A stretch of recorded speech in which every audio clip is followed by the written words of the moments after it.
Olá, seja bem-vindo à Bela Confraria Psicanalítica. Este é um espaço dedicado à reflexão séria e profunda sobre a mente humana, a clínica psicanalítica e os desafios subjetivos de nosso tempo. Na aula temática de hoje, vamos explorar mais um assunto extremamente relevante para quem se interessa por psicologia, psicanálise e pelos fenômenos que atravessam a vida contemporânea. Então, se você ainda não for inscrito no nosso canal, aproveite para se inscrever agora mesmo, ativar as notificações e depois, ao final, compartilhar este conteúdo com quem mais se interessa por esses temas. Agora, vamos para a nossa aula.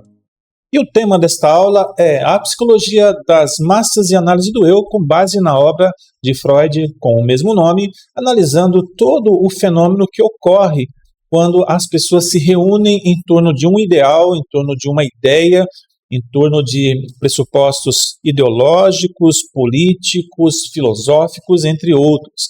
E nesta aula vamos trabalhar esses pressupostos que Freud pontua na sua obra: identificação com o líder carismático, contágio emocional, formação de ideias e crenças coletivas, perda de inibições individuais e, claro, a propensão a comportamentos irracionais e impulsivos. Porém, antes de entrarmos propriamente na obra freudiana, se faz necessário a gente pontuar questões que podem ser confundidas aqui dentro desta obra, por exemplo, em relação à ideologia. Vemos, por exemplo, grandes fenômenos de massa no Brasil, no mundo, como torcidas organizadas, como propensões políticas, ideológicas, que fazem verdadeira separação, verdadeiras polarizações de ideias ao ponto de um grupo não suportar a existência do outro. Isto é um fenômeno de massa extremamente importante de se observar e analisar e muito percebido na contemporaneidade. Vamos pontuar então o que vem a ser ideologia. Ideologia é um conjunto de ideias, valores e crenças que orientam a forma como um grupo ou sociedade interpreta o mundo e organiza suas práticas, por exemplo, sociais, políticas e culturais, entre outras, e a ideologia funciona como uma lente através da qual as pessoas veem a realidade, influenciando opiniões, comportamentos e decisões. Esse exemplo que a gente traz aqui, por exemplo, de torcidas organizadas ou de inclinações político-partidárias ou culturais, ou mesmo nacionalistas, essas ideologias elas tendem a encapsular em si mesmas tudo aquilo que elas entendem como sendo bom, melhor, e que o outro que pensa diferente, ele não pode ter essa mesma existência em conjunto. Muito do pensamento ideológico tenta fazer um proselitismo do outro para a sua ideologia, e se esse proselitismo não funciona, o pensamento é de expulsão, de eliminação das ideias que são contrárias aos aspectos ideológicos. Em termos gerais, a ideologia dá sentido à vida social, oferecendo uma visão de mundo coerente com base nos pressupostos da ideologia que se fala. Pode expressar os interesses de um grupo social, ajudando a legitimar certas formas de poder, instituições ou mesmo costumes, e está presente em todos os agrupamentos, os ajuntamentos humanos, seja nos discursos políticos, religiosos, econômicos, culturais e por assim adiante. Tudo que une pessoas em torno de uma ideia, essa união tem um caráter ideológico. E eu também gosto muito, caros alunos, dessa definição da lente.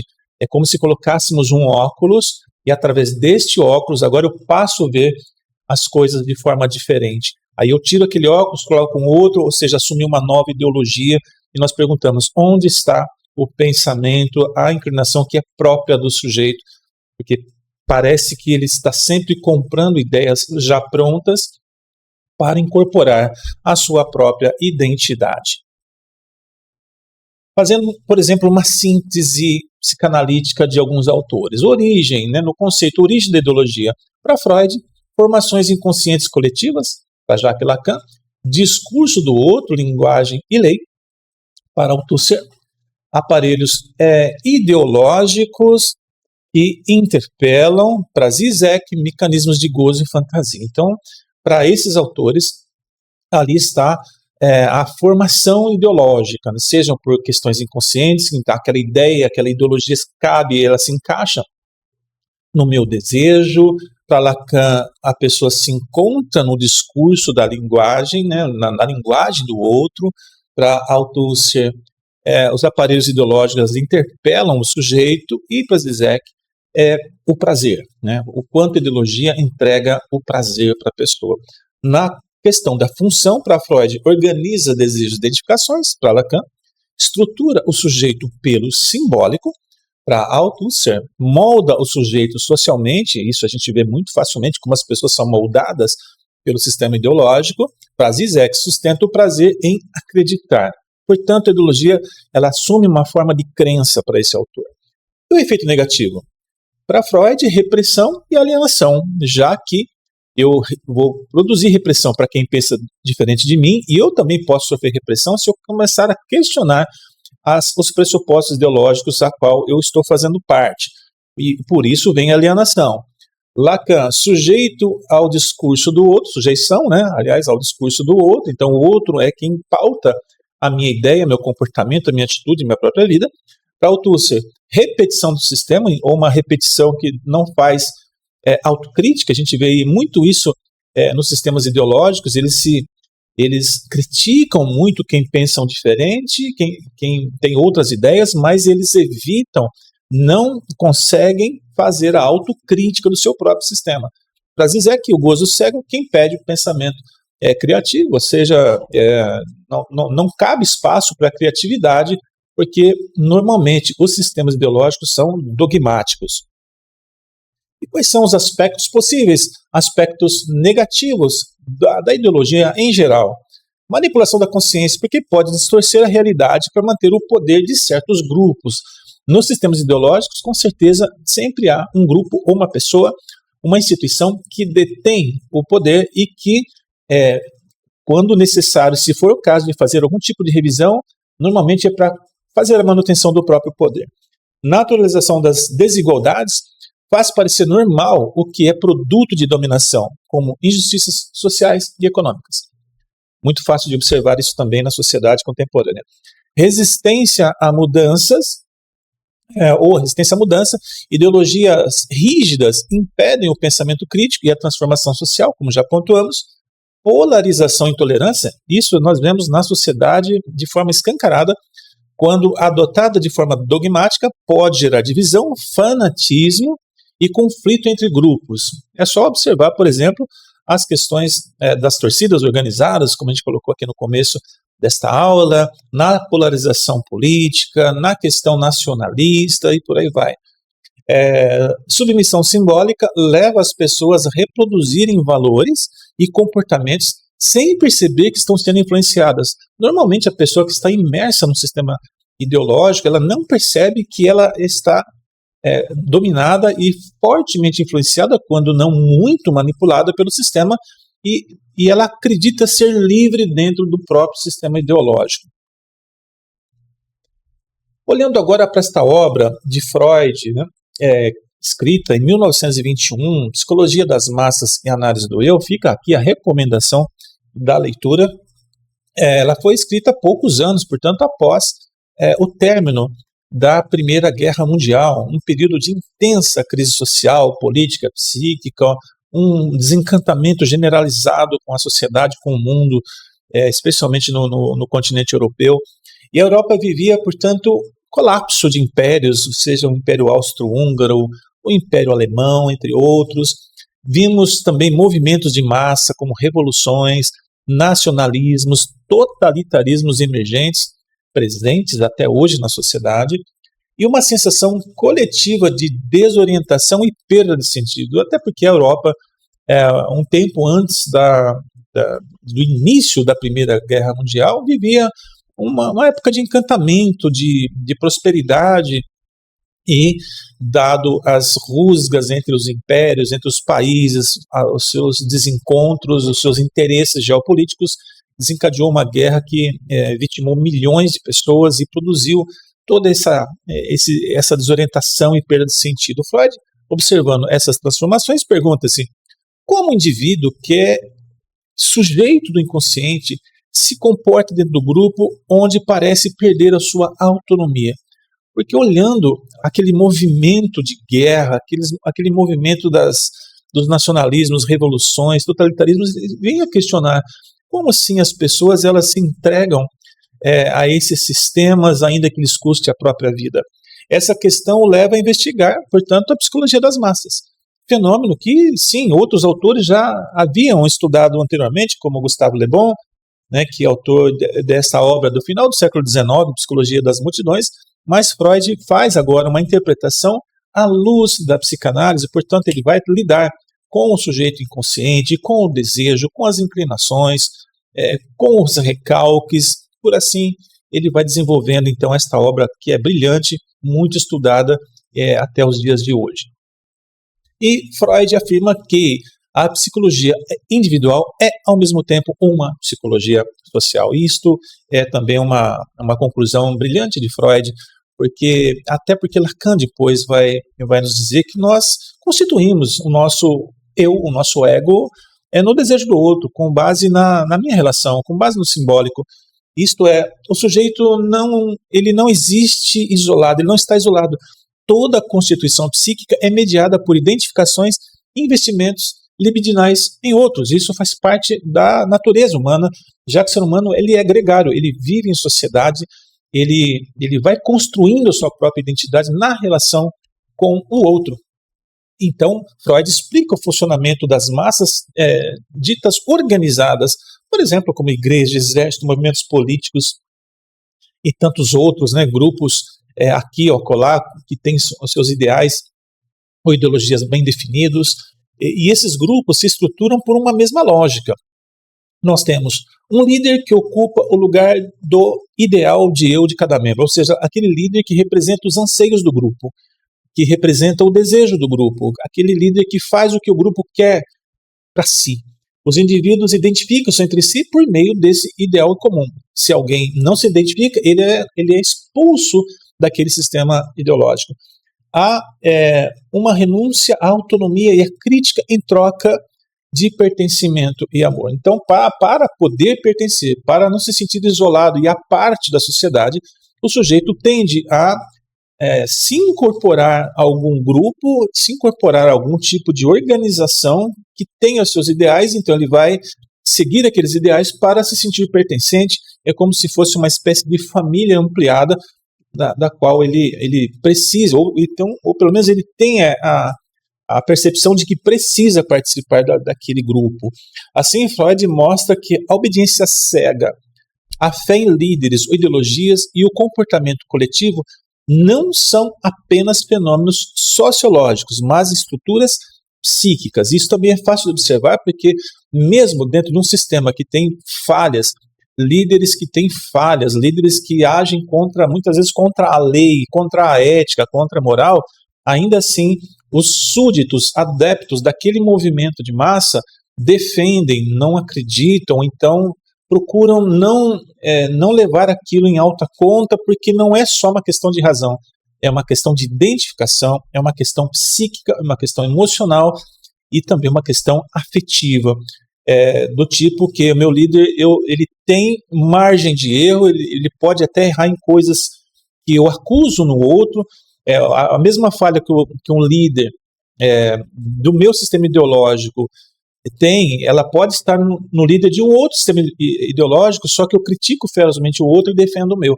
porque aqui tem-se uma identificação, há um aspecto psíquico, emocional e sentimental muito forte que mantém as pessoas conectadas àquele grupo, àquela massa, aquele movimento, e isso aumenta esse grau de tolerância ao ponto de eu aceitar quase que passivamente qualquer erro que se observe naquela liderança. Psicologia individual versus psicologia das massas. Freud inicia diferenciando. Na individual, estuda o sujeito isolado, seus desejos e conflitos internos, ok? Aqui está a gênese da psicanálise. A psicologia das massas estuda o sujeito quando inserido em um grupo, mostrando que o comportamento muda sob a influência coletiva. Então, a influência coletiva que provê identificação, ideia, direção, normatização de comportamentos, ela pode se sobrepor aos desejos individuais do sujeito. Freud afirma que não há uma fronteira rígida entre as duas coisas. O inconsciente individual está sempre atravessado pela relação com os outros, pais, líderes, grupos. É claro que conforme o sujeito ele vai desenvolvendo o seu próprio autoconhecimento, conhecendo de fato a si mesmo, lembrando da nossa frase, né, que autoconhecimento é o conhecimento do inconsciente. Quanto mais ele conhece a si mesmo, menos propensão a ideologias que substituem a seu próprio psiquismo ele terá, menos propensão. Então, agora o sujeito, quando se conhece seu desejo, faz autocrítica, tem um olhar crítico, ele não vai ser seduzido facilmente por qualquer ideologia, em nome de pertencimento, de afeto, ou então de uma direção para a própria vida. O papel do amor, ou o eros, o desejo, né? Freud destaca que os vínculos afetivos, principalmente de natureza libidinal, ou seja, de energia da vida, de potência da vida, sustentam as relações nas massas. Aquilo que a gente estava falando, quando a ideologia ela é quase sempre de cunho social, entregando formas de viver, de se comportar e pensar, agora, nessa obra de Freud, ele vai colocando agora um elemento muito poderoso, que é o elemento do afeto, o elemento do amor mesmo. As pessoas se unem em torno de um objeto amado comum, um líder, ou uma ideia, uma instituição, por exemplo, como uma equipe, um time, um clube de futebol, muito comum no país, né, canalizando parte de sua libido ou energia psíquica para ele e para o grupo. Então, aquilo que era só ideologia de cunho social, agora tem um afeto, agora existe uma relação, há um pertencimento que o indivíduo entende que exista troca. Esse amor inconsciente é o que mantém esta coesão social. Portanto, Freud vai aprofundando essa questão da psicologia da massa muito para além só do aspecto ideológico. Também produz essa identificação, que é um conceito central na obra. Freud explica que o indivíduo se identifica com o líder e com outros membros da massa, daquele grupo. E a identificação é uma forma primária de laço chamado afetivo. O sujeito se torna semelhante ao outro, incorporando algo dele. Nas massas, as pessoas se identificam entre si através do amor comum pelo líder. Todas elas agora são defensoras, propagadoras das ideias do líder, da instituição, do grupo, e assim por diante. O líder como substituto do ideal de eu. Freud descreve o líder como alguém que ocupa o lugar do ideal de eu, instância psíquica, que representa os ideais e aspirações do sujeito. Então, eu não posso realizar tudo o que eu quero, mas o meu líder realiza e eu me satisfazo nas realizações do meu líder. O indivíduo, ao ingressar na massa, renuncia, isso é muito importante, caros alunos, a sua autonomia e substitui o seu ideal interno pelo líder. Então, as massas elegem, elas aceitam e elas empoderam o seu líder, porque agora ele fará o que cada membro da massa gostaria de fazer. Assim, o líder é amado e obedecido e o sujeito se sente forte por fazer parte do grupo até que este líder já não mais represente seus anseios. Aí o que o grupo faz? O grupo calcado no seu sistema ideológico, ele pode simplesmente remover aquele líder e colocar um outro no lugar. Sugestão e hipnose. Freud compara o comportamento das massas com o estado hipnótico, onde há a suspensão da consciência e o revelar inconsciente para que possa ser manipulado, para que possa ser doutrinado. Tanto o hipnotizado quanto o membro de uma massa suspendem, portanto, dessa forma, o julgamento crítico e até a autocrítica. Ambos se submetem à vontade do outro, seja o hipnotizador ou o líder. E é claro, nenhum sistema ideológico vai chegar para os seus membros e dizer: estamos hipnotizando vocês. Mas todo o processo corresponde a estados hipnóticos. Isso mostra a dimensão inconsciente da obediência e também do fascínio coletivo. Com esses elementos, nós vamos percebendo que há uma perda desta individualidade, porque agora se assume a identidade do grupo, da massa. Ao integrar-se a uma massa, o sujeito então perde parte de sua autoconsciência, da responsabilidade, sente-se anônimo e protegido pelo grupo, age movido por impulsos primitivos e emocionais, o que explica muitas vezes comportamentos violentos ou irracionais em multidões.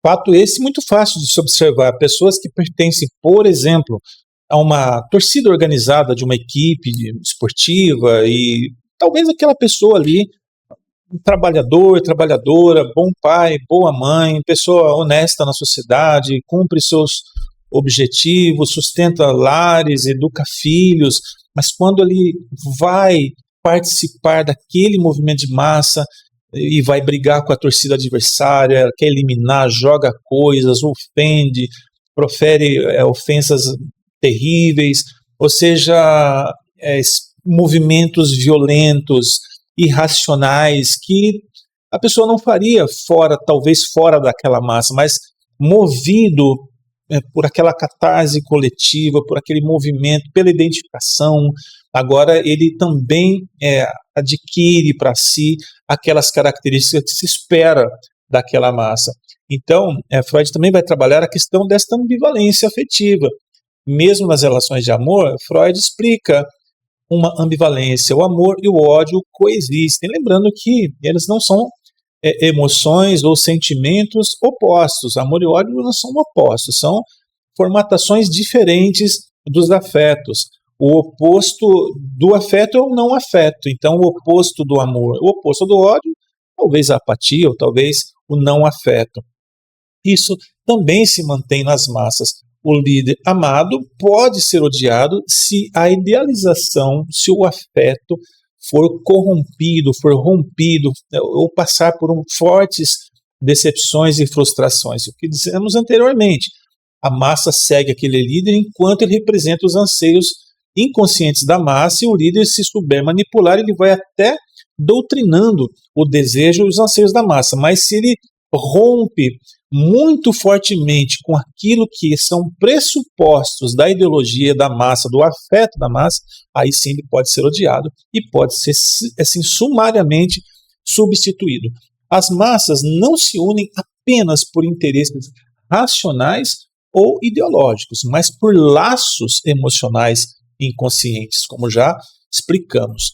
O líder é uma figura que concentra, portanto, os ideais e os desejos reprimidos do indivíduo, funcionando como um substituto simbólico de figuras parentais ou figuras de forte influência, figuras que geraram impactos afetivos mais profundos.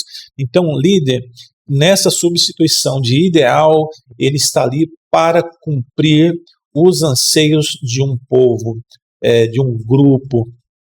E se aquilo se tornar uma dor para o grupo vai considerar removê-lo dali. Muitas vezes o problema que ocorre é que o líder se empodera tanto, ele fica tão poderoso, e vimos isso em sistemas ditatoriais, em que o povo, mesmo frustrado, já não consegue mais sair do sistema ideológico. Por mais que já não concorde, ele não tem mais autonomia para sair, e se tentar sair, ele corre risco. Portanto, muitos acabam ficando ali dentro. Quando é possível fugir, sair, eles o fará, mas nem sempre isso é possível. Portanto, o líder que é colocado como o totem, como uma figura fálica daquele movimento ideológico, se ele se empoderar demais, ele pode fazer alterações em todo o sistema e começar a agir de forma a obrigar as pessoas a seguirem aquilo mesmo que não concordem mais. Num resumo, a identificação é o laço inconsciente de semelhança e pertencimento. Qual é o efeito nas massas? Une os membros pelo amor ao líder. Lembrando aqui agora, Freud vai colocando o afeto do pertencimento na forma deste amor. Não é só agora um sistema social, agora é um sistema social e afetivo. O ideal do eu, instância psíquica que orienta o sujeito. e agora nas massas, é projetado no líder. Quem é o líder? Objeto amado e modelo idealizado, e qual é o efeito? Substitui o ideal interno de cada um.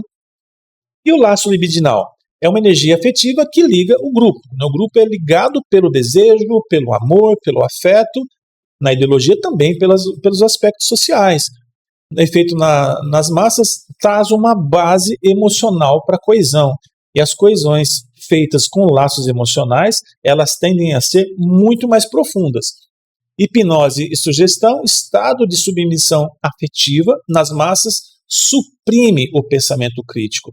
Aliás, se a pessoa tentar manifestar algum pensamento crítico, ela pode ser simplesmente removida daquele sistema ideológico. Pode até ser imunológico também, porque suprime até as defesas do sujeito, né? São os nossos bons atos falhos da psicanálise. Ambivalência, amor e ódio coexistentes nas massas, explica a oscilação entre adoração e destruição. Perda da individualidade, na descrição é uma dissolução do eu no coletivo, efeito nas massas, facilita comportamentos irracionais, ou seja, quando isso vai ocorrendo, o efeito nas massas, a gente poderia colocar tudo isso, resumindo numa palavra difícil, porém profunda e facilmente observável, que é a manipulação do sujeito, a manipulação das massas. Quando um líder ele tem aspirações próprias, ele pode, não mais respondendo aquilo que é o pressuposto ideológico do grupo ou afetivo do grupo, ele pode, já que ele cativa toda a atenção dos seus seguidores, ele pode manipulá-los na direção que ele achar mais conveniente. Portanto, caros alunos, chegamos ao fim desta aula temática para a sua reflexão, para a observação dentro dos aspectos da psicanálise.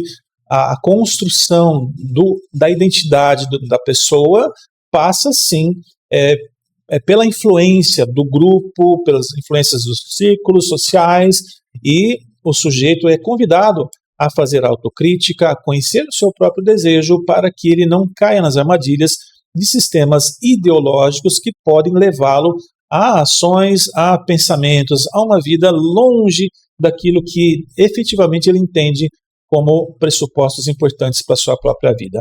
Vamos ficando por aqui. Não se esqueça de deixar o seu like nesta aula e nos vemos na próxima. Chegamos ao final de mais uma aula temática. Eu espero que as reflexões aqui apresentadas contribuam para ampliar o seu olhar sobre esse tema tão relevante. E se este conteúdo fez sentido para você, deixe o seu comentário, compartilhe esta aula e, é claro, inscreva-se aqui no nosso canal. Valeu, obrigado e até a próxima aula.